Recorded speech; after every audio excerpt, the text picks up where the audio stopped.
Dear children, good morning. Happy to see you again through another video. We have already studied two chapters. Two chapters complete பண்ணியிருக்கிறோம்.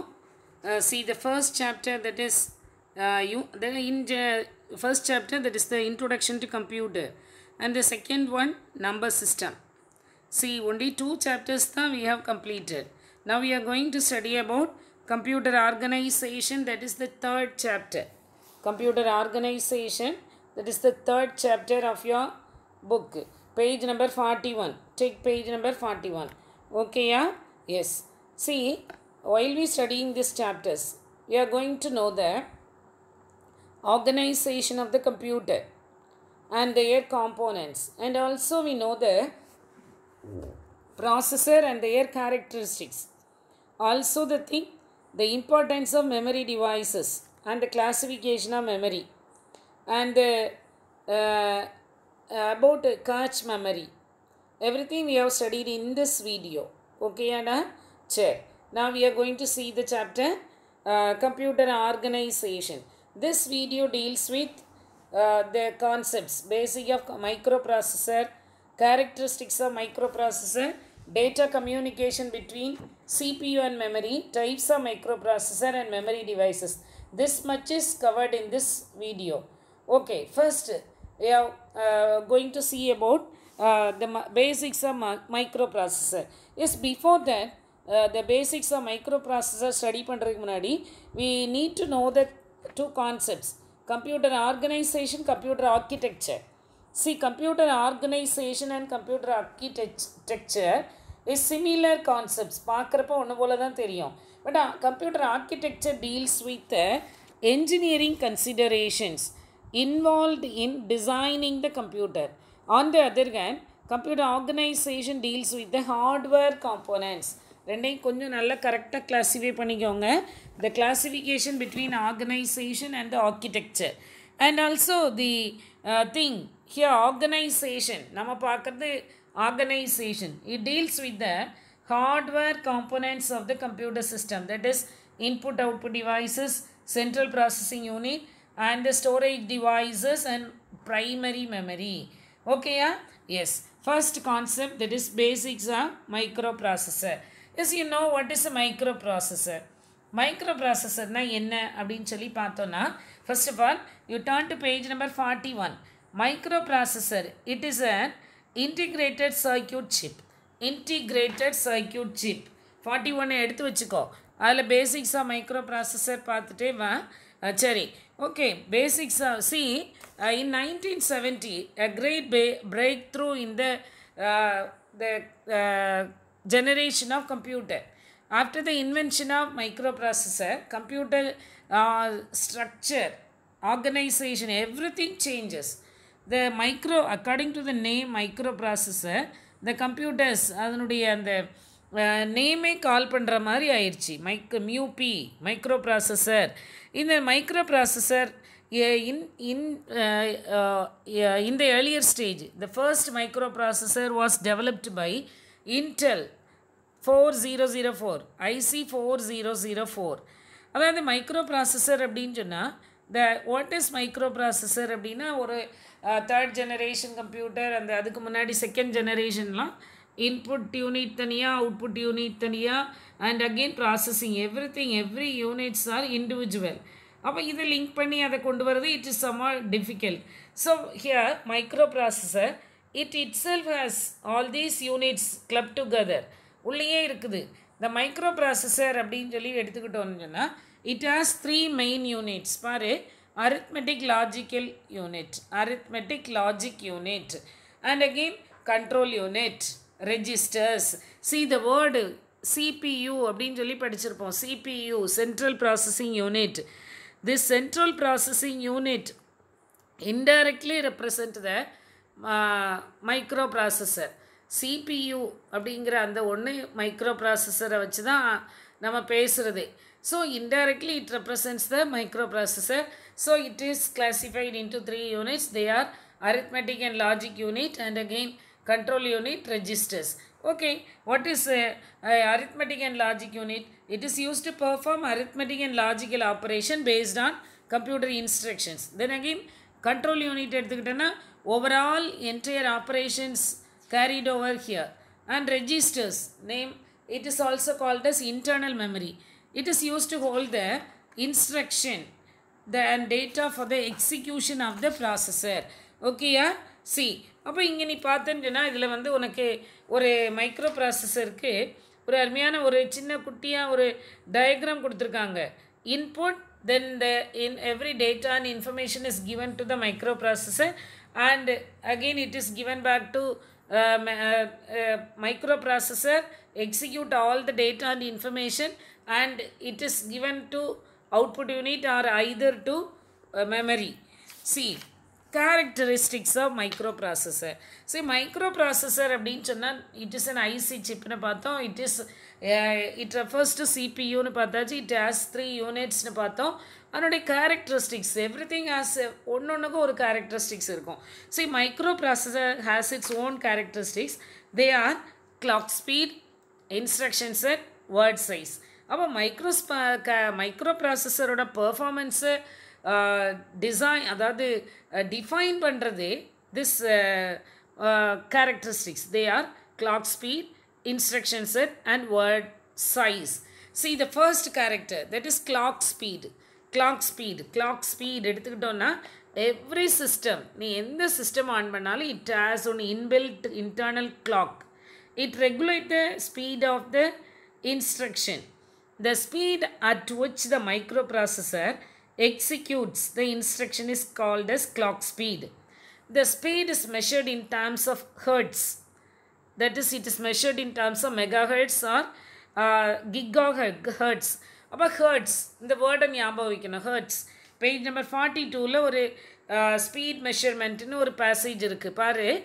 ஹர்ட்ஸ்னால் என்ன அப்படின்னு சொல்லி பார்த்தோன்னா, இப்போ நம்ம மெஷர்மெண்ட் ஆஃப் memory எடுத்தோன்னா byte is the measurement of memory.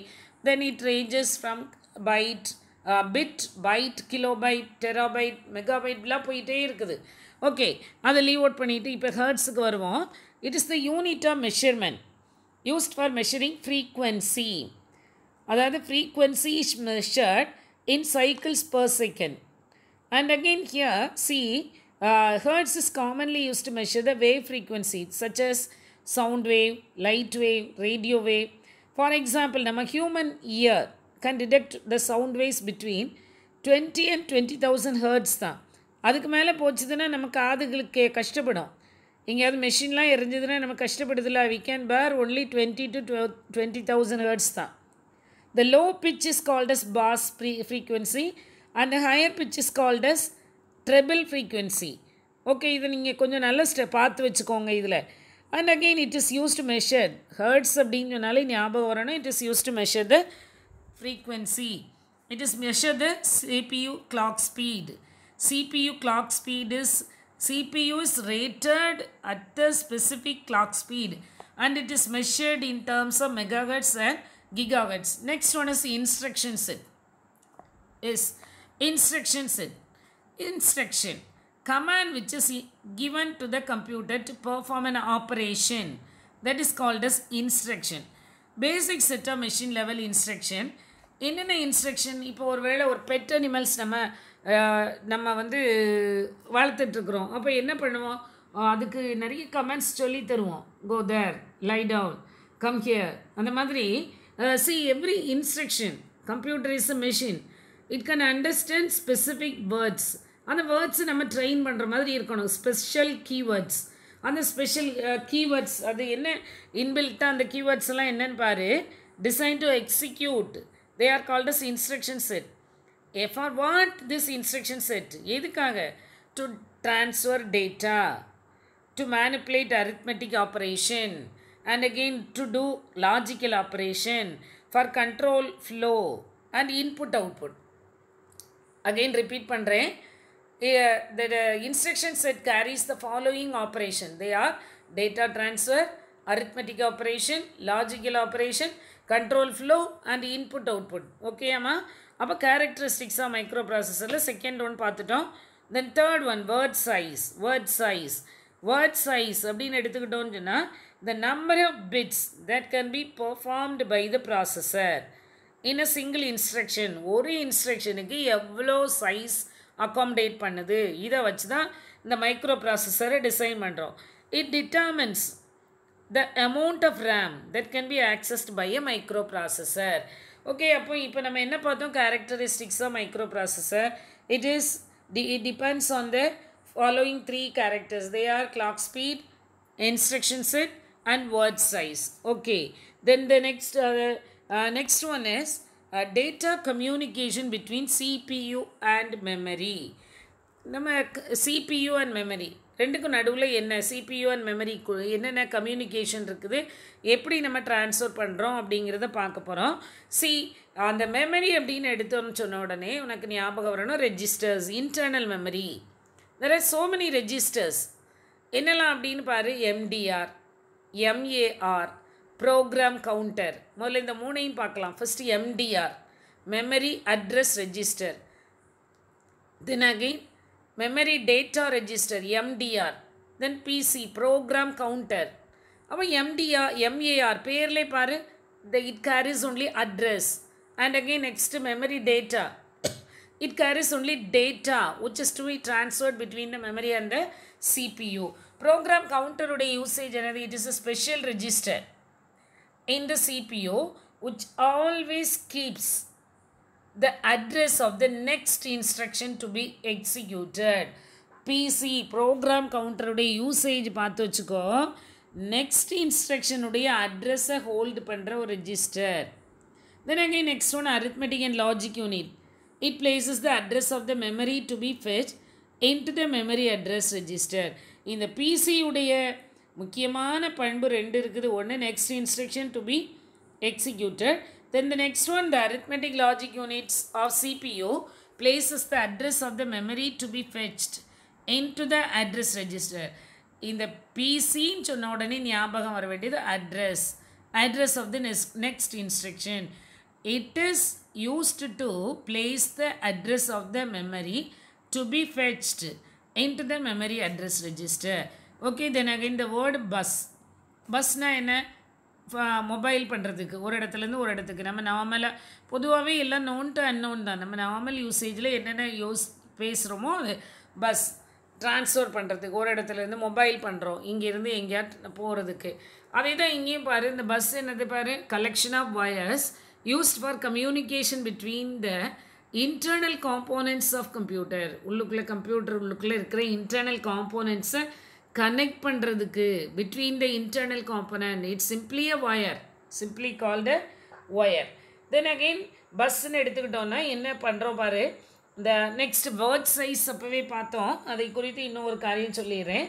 the word in the RAM has the same size as the memory data register. ரேமில் என்ன data size இருக்குதோ அந்த மெமரி சைஸ் தான் மெமரி டேட்டா ரெஜிஸ்டரில் இருக்கணும். இன்கேஸ் 8 bit ரேமாக இருந்ததுன்னா memory டேட்டாவும் 8 bit தான். ரெண்டும் மியூச்சுவலாக ஒன்றுக்கு ஒன்று கரெக்டாக இருக்கணும். If the RAM is an 8 bit, பாரு, if the RAM is an 8 bit processor like Intel 8085 and the MDR, that is the memory data register, the word also has 8 bits. ரெண்டும் அதாவது MDR and RAM has the same size.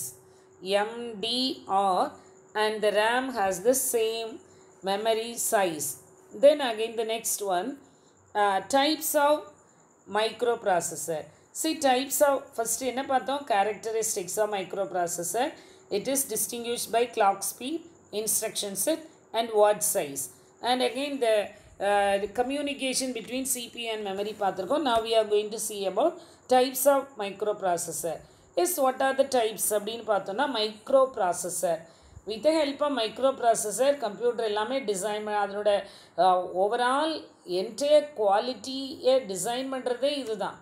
இந்த microprocessor CPU அப்படின்னாலே இதுதான்.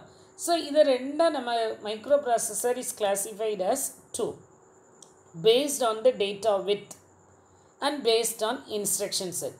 ரெண்டு type இருக்குது. One is based on data width and again then the next one is based on instruction set. is based on data width. data width base பண்ணி என்ன பண்ணுறோன்னு பாரு, data width அப்படின்னோடனே மெமரி சைஸ் ஞாபகம் வந்துடணும். Data width micro processor can process instruction. It is classified as in general. ஒரு 1950s computer அப்படின்னு எடுத்துக்கிட்டோம். 1970 தான் மைக்ரோ ப்ராசஸர். அப்போல்லாம் வந்த மைக்ரோ ப்ராசஸருடைய அந்த இன்ஸ்ட்ரக்ஷன், ஒவ்வொரு இன்ஸ்ட்ரக்ஷனும் என்ன பிட்டில் இருந்ததுன்னா ஒரிஜினலி இனிஷியலி 8 பிட். அப்போ 8 பிட்னா 1 பைட் தான் அக்காமடேட் பண்ணோம். அப்போ வர வர வர இட் கோஸ் ஆன் இம்ப்ரூவ். அதனோட ஜெனரேஷன் கூடிக்கிட்டே இருக்குது. Next 16 bit, 32 bit, 64 bit. அப்போது ஒரு இன்ஸ்ட்ரக்ஷன் இப்போ காலகட்டத்தில் 64 பிட். அப்போ 64 பிட் அப்படின்னு எடுத்துக்கிட்டோன்னு சொன்னால் எத்தனை பைட்டுன்னு பாரு. 1 பைட்லேருந்து இன்றைக்கி எங்கேயோ போயிடுச்சு. 8 பைட், 8 பைட்டுக்கு போயிருக்குது. ஓகேயா? Then again the next one depending on the instruction set. Instruction அதுவும் பார்த்தோம். மைக்ரோ ப்ராசஸருடைய கேரக்டரிஸ்டிக்ஸு ரெண்டாவது பார்த்தோம். Instruction set. இந்த மைக்ரோ ப்ராசஸர் கிளாஸிஃபை பண்ணுறதே இந்த கேரக்டரிஸ்டிக்ஸை வச்சு தான். ஒன்றாவது இன்ஸ்ட்ரக்ஷன் செட்டை வச்சு, ரெண்டாவது வேர்ட் சைஸை வச்சுன்னு பார்த்துருக்கோம். இப்போ இங்கே பாரு, இந்த இன்ஸ்ட்ரக்ஷன் செட் அப்படின்னு சொல்லி எடுத்துக்கிட்டோன்னு சொன்னால் நம்ம பார்த்தோம். இன்ஸ்ட்ரக்ஷன் செட்னா என்னது? which is given to a computer to perform an operation on data is called as instruction, and microprocessor is designed to execute that set of instruction. So here it is classified. அந்த execute பண்ணுற ரெண்டு type இருக்குது. ஒன்று reduced instruction set and again ஒன்று next one complex instruction set. RISC and CISC. Example for RISC வந்து என்னது? That is Pentium 4, Intel P6, AMD K6 and K7. And again CISC-ஓட example பாரு. CISC processor Intel 386 and 486, Pentium 2 and 3 and Motorola 68000. Okay, அப்போது microprocessor is classified into two types. They are with the help of data width and the next one is with the help of instruction set. Data width வச்சிங்கன்னா according to the data accommodate பண்ணுறது 8 bit or 16 bit or 32 or 64. And again next one என்னது? RISC or CISC-ன்னு பார்க்குறோம். அடுத்த next concept memory devices, the most important thing. கம்ப்யூட்டர்னு எடுத்துக்கிட்டோனாலே ஒரு காலம் நம்ம வந்து calculator, கம்ப்யூட்டருடைய ஒரு முந்தின இதனை எடுத்து பார்த்தோன்னா கால்குலேட் பண்ணுறது வந்து அன்னன்னைக்கு வேலையை செய்து அப்படியே நம்ம விட்டுறோம். அதை ஸ்டோர் பண்ண முடியாது. பட் மெமரி அப்படின்னு எடுத்துக்கிட்டோன்னு சொன்னாலே இன்றைக்கி என்ன செய்கிறோமோ நாளைக்கு அதை ரெக்கார்ட் பண்ணி அடுத்த நாளைக்கு அந்த வேலையை கொண்டு வரோம். அதுதான் இதனோட ஸ்பெஷாலிட்டியே. அதாவது mostly the most and foremost important thing is storage device தான். நிறையா சேர்த்து வச்சுட்டே இருக்கிறோம். இப்போ கூகுளில் போய் சர்ச் பண்ணுறீங்கன்னா அவ்வளோ இன்ஃபர்மேஷன் அதில் இருக்குது. அவ்வளோ சர்ச் பண்ணுறோம், அந்த அளவுக்கு இருக்குது. அதுதான் இங்கே நம்ம பார்க்க போகிறோம். Memory devices. Memory devices is nothing, it is use to store data and instruction. And again here there are two types of accessing method. ரெண்டு மெமரி நம்ம ஆக்சஸ் பண்ணுறதுல ரெண்டு மெத்தட் இருக்குது. ஒன்று to read, then the next one writing on to memory and reading from the memory. ரெண்டு accessing methods. மறுபடியும் சொல்கிறேன், reading from the memory, writing in to the memory. இந்த ரெண்டு காரியத்தை வச்சு நம்ம இந்த மெமரியை நம்ம பார்க்கலாம். தே ஆர் மெமரி அப்படின்னு எடுத்துக்கிட்டோனாலே இந்த ரீடிங் ரைட்டிங் இதையே ரெண்டு வழியில் சொல்கிறோம். ஒன்று வந்து sequential and another one is random. சீக்வென்ஷியல்னா ஆர்டர்லியா, ஒன் பிலோ த அதர். ஒரு இன்ஸ்ட்ரக்ஷன் முடிஞ்சால் தான் அடுத்தது. One below the other. ஒருவேளை எக்ஸாம்பிளுக்கு எடுத்துக்கிட்டோம் 100 இன்ஸ்ட்ரக்ஷன்ஸ் அதர். அப்போ 100ஐயும் நம்ம எக்ஸிக்யூட் பண்ணோன்னா 1 2 3 till 100 வரைக்கும் அப்படி எந்த ஒரு it's just like a queue. That is sequential access. அப்படியே யாரையும் என்ன பண்ண மாட்டாங்க, ஓவர்லாப் பண்ண மாட்டாங்க. ஸோ ஆர்டர்லியாக போயிட்டுருக்கோம். ரேண்டம் ஆக்சஸ்ன்னு எடுத்துக்கிட்டோன்னு சொன்னால் என்னது? Randomly accessed. அதான் 100 மெம்பர்ஸ் இருக்காங்கன்னா அதில் ஒருவேளை 50th மெம்பரை ரீட் பண்ணுறோம் அப்படின்னு 50th பர்சனை செலக்ட் பண்ணுறோம் அப்படின்னா இவங்க யாரையும் நம்ம நேவிகேட் பண்ணாமல் 1லேருந்து 49 வரைக்கும் யாரையுமே பார்க்க வேண்டாம். பார்க்காம ஜஸ்ட் அப்படியே பின் அவுட் பண்ணுறது ரேண்டம் ஆக்சஸ். இந்த மாதிரி ஆக்சஸ் ரெண்டு டைப் இருக்குது. ரேண்டம்லி ஆக்சஸ்டு, ஆர்டர்லி மேனராக from starting to end access பண்ணுறதுக்கு பேர் சீக்வென்ஷியல் ஆக்சஸ். ஒன் அதாவது ஸ்கிப் பண்ணி டைரெக்டாக பின் அவுட் பண்ணுறது without navigating through previous bytes, முந்தின பைட்டெல்லாம் பார்க்காம. அப்போது நீ பாரு, ஆர்ஏஎம் அண்ட் சீக்வென்ஷியல் ஆக்சஸ் மெமரின்னு எடுத்துக்கிட்டோன்னா, SAM sequential access memory takes time to read the last record. கடைசி ரெக்கார்டை ரீட் பண்ணுறதுக்கு டைம் ஆகும். ஒருவேளை 100 ரெக்கார்ட்ஸ் இருக்குதுன்னா 100th ரெக்கார்டை ரீட் பண்ணணும், 100th இன்ஃபர்மேஷனை பார்க்கணுன்னா மேபி ஒரு ரெக்கார்டுக்கு ஒரு இன்ஸ்ட்ரக்ஷனுக்கு ஒன் செகண்டுனா 100 செகண்ட்ஸ் ஆகும். ஆனால் ஆர்ஏஎம் ரேண்டம் ஆக்சஸ் மெமரி எடுத்துக்கிட்டோன்னா டைம் டிஃபர் ஆகாது. ஃபஸ்ட்டு ரெக்கார்டுக்கு என்ன டைம் ஆகுதோ அதே தான் 100th ரெக்கார்டுக்கும் 50th ரெக்கார்டுக்கும். Because it pin out the information without navigating through previous byte. Okay, இதை பாரு. மெமரி இஸ் கிளாசிஃபைட் இன்டூ ஜென்ரலாக 2 டைப் ஞாபகம் வைக்கணும். RAM and ROM. RAM random access memory, ROM read only memory. First RAM பார்க்கலாம். Random access memory.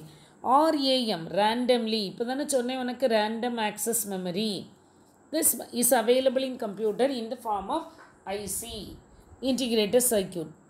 And again, see, it is the place in a computer where the operating system, application program and the data in current use are kept temporarily. அந்த வேர்டை underline பண்ணிக்கோ. Page 44ல் இருக்குது. Here the data are kept temporarily so that they can be accessed by the computer processor. See, RAM is a volatile memory. RAM is a volatile memory, which means that the information stored in it is not permanent. As soon as the power is turned off, whatever the data that reside in the RAM is lost. It allows both read and write operation. RAM. It is also called the main memory.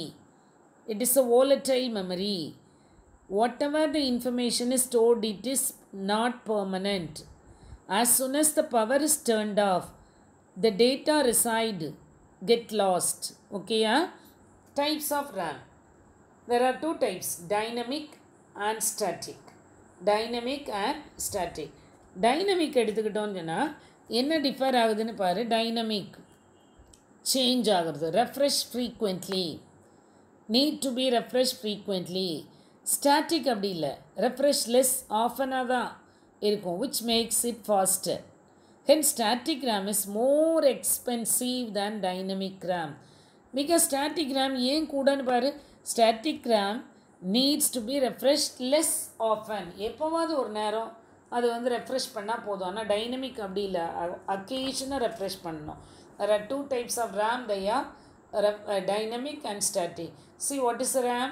RAM is a user memory, RAM is a main memory, and RAM gets the data turned off while the power is switched off. It is called as a volatile memory, and we can read and write in this RAM. Okay. Then the next one is ROM, read only memory. Read only memory refers to the special memory. Here, pre-recorded information are stored here. At the manufacturing stage itself, the stored program start the computer and perform diagnostics available. RAM stores ROM, critical programs such as program. முக்கியமான வேலையே இந்த ROMல தான் இருக்குது. Read only, it cannot be written. ROM only reading option will be given. See, இங்கே என்ன இருக்கும் அப்படின்னா booting operation. Mostly ROMல இருக்கிற என்ன இன்ஃபர்மேஷன்னா operating system, utility programs and every thing. நம்ம என்னென்ன யூஸ் பண்ணணும்னு இருக்கிறோமோ அது எல்லாமே ROM. அதாவது பர்மனெண்ட்டாக இருக்கக்கூடியது, அப்படியே டெலீட் ஆகாமல் இருக்கணும்னு சொன்னால் ROMல டியூரிங் மேனுஃபேக்சரிங் ஸ்டேஜ் அவங்க என்ன பண்ணிடுறாங்க, அதில் டோப் பண்ணிடுறாங்க. Once the data has been return on to a ROM, it cannot be modified or removed and can only be read. ROM retain its content even power is switched off or computer is turned off. So ROM is called as non-volatile memory. Previously RAM பார்த்தோம், it is a volatile memory, and here now we see read-only memory is a non-volatile memory. Non-volatile memory is classified into three. They are PROM, programmable read-only memory. Is programmable read-only memory. Is what's the difference between ROM and PROM? ரெண்டுக்கு என்ன difference இருக்குது? Programmable read-only memory is also a non-volatile memory. It is also a type of ROM. Here also we the content store ஆகிருக்கிறது என்ன ஆகாது, erase ஆகாது. But what's the difference? The PROM differs from ROM என்னன்னு சொன்னால், ROMல during manufacturing stage the the manufacturers dope the programs, that is the booting program, utility program, linking, everything அவங்க அதில் dope பண்ணிக்கிறாங்க. But PROM அப்படிங்கிற அந்த ஒரு மெமரியில் it is a blank memory. It is a blank memory. நல்ல ஞாபகம் வைக்கணும். blank memory அதில் எதுவுமே இருக்காது. நாம் எழுதணும்னு சொன்னா எழுதலாம். PROM programmer or a PROM burner is used to write data to PROM chip. The burning of PROM, that is the writing, burning nale writing onto PROM is done by the PROM burner. Programmer, PROM programmer or a PROM burner, programmable read-only memory. And the next one is erasable programmable read-only memory. Erasable programmable read-only memory. நேம்ல இருந்தே இருக்குது EPROM. Erasable. எதை வச்சு erase பண்ணுறாங்க? With the help of ultraviolet rays, EPROM, the content will be erased, exposed to ultraviolet rays. The ultraviolet light clears the content, making it possible to reprogram the memory. EPROM differs from PROM. PROM ROMல இருந்து differ ஆகுது. ROM எப்படி PROM is a blank memory ன்னு பார்த்தோம். PROMக்கு என்ன டிஃபரன்ஸ்னு பாரு. EPROM differs from a PROM. PROM can be written only once. இந்த வேர்டை நல்லா ஞாபகம் வச்சுக்கிடணும். PROM can be written only once and cannot be erased. அது ஒரு blank memory தான்.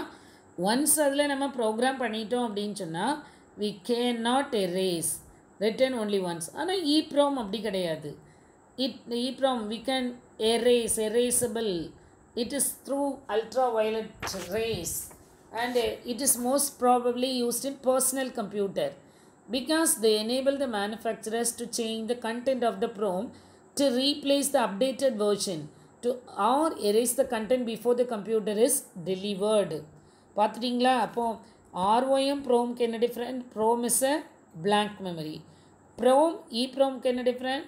PROM ஒன்ஸ் எழுதியாச்சுன்னா ரீரைட் பண்ண முடியாது. EPROM அப்படி இல்லை, நம்ம சேஞ்ச் பண்ணிக்கலாம், அப்டேட் பண்ணிக்கலாம். ஞாபகம் இருக்கட்டு. அடுத்தது erasable programmable read-only memory. Erasable programmable read-only memoryன்னு எடுத்துக்கிட்டோன்னா erasable electrically EEPROM electrically erasable.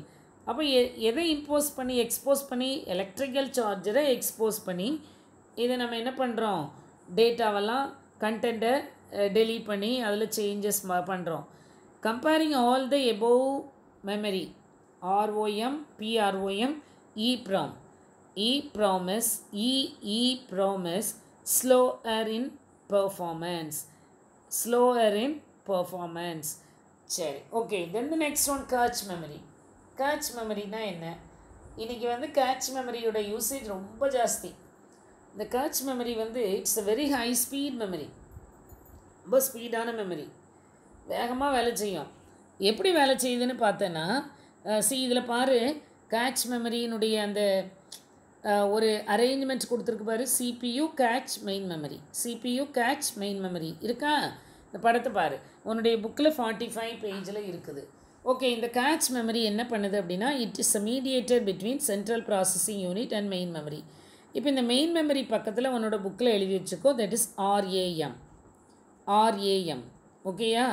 the RAM, the CPU to main memory, information transfer ஆகுது. CPUலேருந்து மெயின் மெமரிக்கு நடுவில் கேட்ச் ஒரு மீடியேட்டர் மாதிரி இருந்துக்கிடுது. இருந்து எல்லா டேட்டாவே வாங்கி வச்சு மெயின் மெமரி எப்பப்போ கேட்குதோ அப்போல்லாம் வேகமாக கொடுக்குது. அதே மாதிரி இனி பாரு, cache memory very speed, retrieval also fast தான். CPU comes with the size of catch memory. Then again, without catch memory, every time the CPU requests the data, it has to be fetched from the main memory, which will consume more time. அதாவது main மெமரியிலேருந்து CPU வேலையை data வாங்குறப்ப CPU ஸ்லோவாக இருந்து இந்த main memory ஸ்லோவாக உனக்கு data provide பண்ணிகிட்டு இருக்குது சிபியூக்குன்னா சிபியூவோட ஒர்க் டிலே ஆகிட்டே இருக்கும். ஸோ அந்த வேலையை யார் இப்போ காம்பன்சேட் பண்ணுறா? Cache memory. மெயின் மெமரியில் இருக்கிற அத்தனை டேட்டாவும் வேகமாக வாங்கி வச்சுட்டு சிபியூடைய ஸ்பீடுக்கு ஈக்குவலண்ட்டாக, ஏன்னா because it is cache memory it self high speed memory, expensive memory. அது வாங்கி உனக்கு என்ன செய்யுது? சிபியூக்கு கொடுக்குது, மெயின் மெமரியிலேருந்து வாங்கி. அதே மாதிரி இன்டர்ன் இங்கே வாங்கி கொடுக்குது. So the data that is closer to CPU through catch memory. This helps to achieve the fast response time. Access time, how quickly the memory can respond, the read-write operation. And the read-write request எவ்வளோ ஃபாஸ்ட்டாக செய்யக்கூடியதோ அது because of the cache மெமரியினுடைய work தான். Cache memory மீடியேட்டருடைய வேலையை வச்சு தான் அது ஃபாஸ்ட்டாகவே வேலை செய்யுது. ஓகே, அப்போ 3 டைப் ஆஃப் மெமரி பார்த்தோம். RAM, ROM and again catch memory. Then again இப்போ ஒரு ஹையரார்க்கி, யாருக்கு என்ன ஸ்டேஜ் கொடுத்துருக்காங்க, உங்களுடைய இது என்ன அப்படின்னு பார்க்குறதுக்கு ஒரு மெமரி ஹையரார்க்கி இருக்குது. அதை பாரு, cache memory, main memory, hard disk. அந்த கோனிக்கல் ஷேப்பை கொஞ்சம் பார்த்துக்கோ. Catch fastest memory, main memory அதை விட கொஞ்சம் ஸ்லோ, ஹார்ட் டிஸ்க் அதை விட. நீ சைடில் கொடுத்துருக்க பாரு, இந்த லெஃப்ட் சைடில் கொடுத்துருக்கிறது smaller capacity, faster access time and higher cost. Cache memory higher காஸ்ட்டுமா, ஆக்சஸ் டைம் ஃபாஸ்ட்டாக இருக்கும், பட் ஸ்மாலர் கெப்பாசிட்டி. புரிஞ்சிருச்சா? அதே மாதிரி மேலேருந்து கீழே இறங்குனா, மேலே கேட்ச் மெமரி, மேலேருந்து கீழே இறங்குற பாரு, larger capacity, slower access time and lower cost. Catch memory, higher cost, fastest and small capacity. And hard disk, larger capacity, slower access time and lower cost. இந்த கோனிக்கல் ஷேப்பாக இருக்கிற இந்த மெமரி ஹைரார்க்கியை பார்த்து வச்சுக்கோங்க. கேட்ச் மெமரி அப்படின்ன உடனே ஞாபகம் வர வேண்டியது, it is a mediator, intermediate between CPU and main memory. Okay, நம்ம இப்போ இந்த சாப்டரில் உள்ள இன்னும் நெக்ஸ்ட் ஒரு ஒன்லி 1 பேஜ் தான் இருக்குது. அந்த 1 பேஜில் நம்ம இன்னும் சில காரியங்களை பார்க்கணும். அதுக்கு முன்னாடி மறுபடியும் நான் உனக்கு சொல்கிறேன், சில காரியங்களை பார்த்துடலாம். என்ன அப்படின்னா, பஸ் அப்படிங்கிறத குறித்து ஒரு சிங்கிள் வேர்டு மட்டும் உனக்கு நான் சொல்லிட்டேன். இன்னும் அதை குறித்து நெக்ஸ்ட்டு வீடியோவில் நம்ம பார்க்கலாம். What is a bus, what are the types of bus and அந்த டைரக்ஷன், ஆக்சஸ் டைம், எவ்ரிதிங் நம்ம கொஞ்சம் ப்ரீஃபாக பார்க்கலாமா? இப்போ நம்ம பார்த்தது என்ன அப்படின்னு சொல்லி பார்த்தோன்னா, what is a micro processor and its characteristics, types of microprocessor and the memory devices and its classification. இவ்வளோ பார்த்துருக்குறோம். ஓகேடா, நீங்கள் இப்போ 3rd சாப்டருடைய ஃபஸ்ட்டு பார்ட் பார்த்துட்டீங்க. அதனால் நெக்ஸ்ட் வீடியோ நம்ம பார்க்குறப்போ நல்லா படிக்கலாம். ஓகே, நல்லா பாருங்கடா. தேங்க்யூடா.